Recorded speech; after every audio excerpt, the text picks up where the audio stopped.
đây bông ôn mà hộp đậu linh mà nhóm bông ôn đậu linh sáng nhá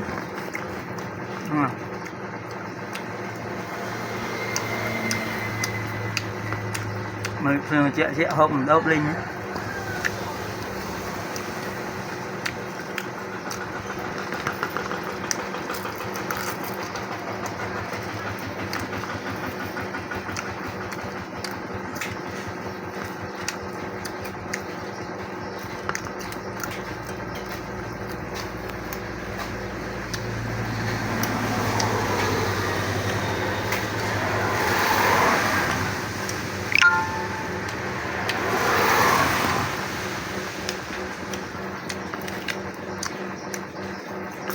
hộp bài rồi đằng hộp ấy hộp đột lên